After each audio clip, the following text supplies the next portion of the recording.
मैंने आप सभी से प्रॉमिस किया था कि मैं आप सभी को नेक्स्ट वीडियो में थर्ड स्टैंजा और फोर्थ स्टैंजा की स्टडी कराऊंगी। तो चलिए दोस्तों, बिना देरी किए हम लोग सेकेंड स्टैंजा और थर्ड स्टैंजा को पढ़ते हैं।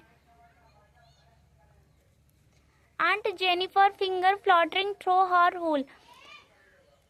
फिंगर मतलब उंगलियां, फ्लॉटरिंग मतलब होता है सीवरिंग भी होता है, और सीवरिंग मतलब कांपना होता है और फड़फड़ाना भी होता है। फ्लटरिंग मतलब थ्रो मतलब किसी चीज से होकर गुजरना, हर होल उनके ऊन से। तो चलिए दोस्तों पढ़ते हैं। Aunt Jennifer finger fluttering through her hole. Aunt Jennifer की उंगलियां उनके ऊन से होकर फड़फड़ा रही थी। एक बार और। आंट जेनिफर की उंगलियां उनके ऊन से होकर फड़फड़ा रही थी। Find even the ivory needle hard to pull. Find even यहाँ तक कि इवोरी होता है मतलब हाथी दांत से निर्मित, नीडल मतलब सुई, ठीक है, और हार्ड मतलब कठिन, पुल मतलब होता है खींचना, लेकिन यहाँ पे उठाने से मतलब है, ठीक है। यहाँ तक कि हाथी दांत से निर्मित सुई को आंटी के लिए उठाना कठिन पड़ रहा था।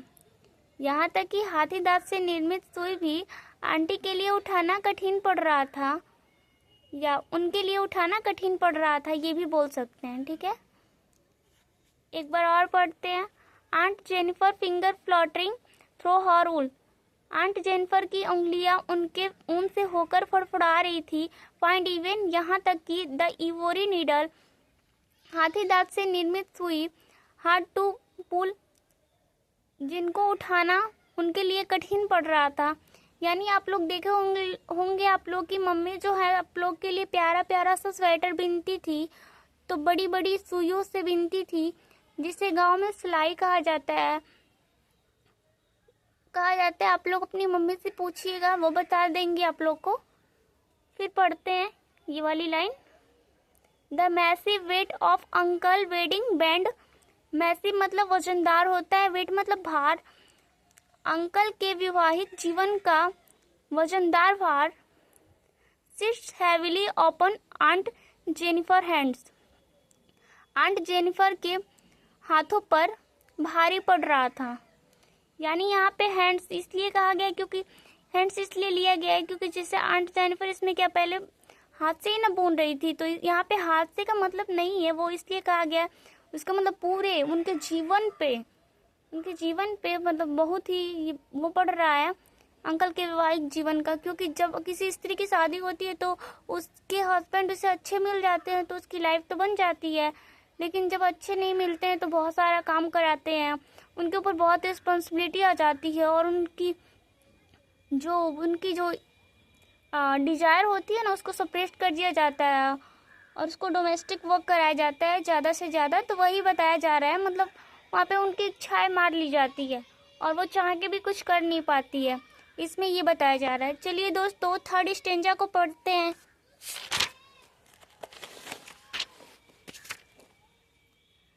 When aunt is dead, her terrified hands will lie, sorry, ठीक है। यहाँ जब आंटी की मृत्यु हो जाती है, हर उनके भयंकृत हाथ विल लाई नीचे गिर पड़ेंगे या नीचे गिर जाएंगे। Still ringed with ordeals she was mastered by. Ordeals मतलब होता है मदद, ठीक है। फिर भी वो अंगूठियों को पहनी हुई हैं जिसकी मदद से उनको गुलाम बनाया गया था। क्या मतलब है यहाँ पे, एक बार और पढ़ते हैं। यहाँ तक कि जब आंटी की मृत्यु हो जाती है तो उनके भयंकृत हाथ नीचे गिर पड़े चुके होंगे। स्टिल रिंग्ड फिर भी वो अंगूठियों को पहनी हुई है विथ ऑडियल्स जिसकी मदद से या जिसकी हेल्प से या जिसकी मदद से सी वॉज मास्टर्ड बाई उनको गुलाम बनाया गया था। The tigers in the panel that she made. और टाइगर जो पर्दे पर उनके द्वारा बनाए गए हैं विल गो ऑन प्रेंसिंग, वो उछल कूद कर रहे होंगे क्योंकि उन टाइगर को कोई मतलब नहीं है, क्योंकि वो निर्जीव है ना, वो उनके द्वारा बनाए गए थे पर्दे पे, तो उनसे उनको क्या मतलब है, वो तो उछल कूद कर रहे होंगे, ऐसे मतलब बता रहा है। प्राउड एंड अनफेयर्ड, बिना डरे गर्व के साथ। ठीक है, एक बार और पढ़ लेते हैं। व्हेन आंट इज डेड, जब आंट की मृत्यु हो जाती है, मतलब जब चाची की मृत्यु हो जाती है, हर टेरिफाइड हैंड्स विल लाई, उनके भयंकृत हाथ गिर पड़े होंगे। स्टील रिंग, अभी भी वो अंगूठियां पहनी हुई है, विथ ऑडियल्स, जिसकी मदद से सी वॉज मास्टर बाई, उन्हें गुलाम बनाया गया था।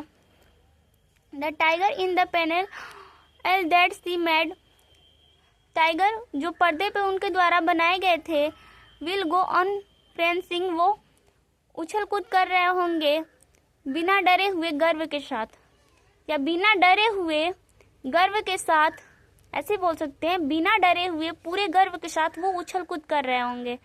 तो ठीक है दोस्तों, आपको यह पोएम पढ़कर कैसा लगा और इससे आपको क्या शिक्षा मिली, प्लीज़ आप कमेंट में बताना।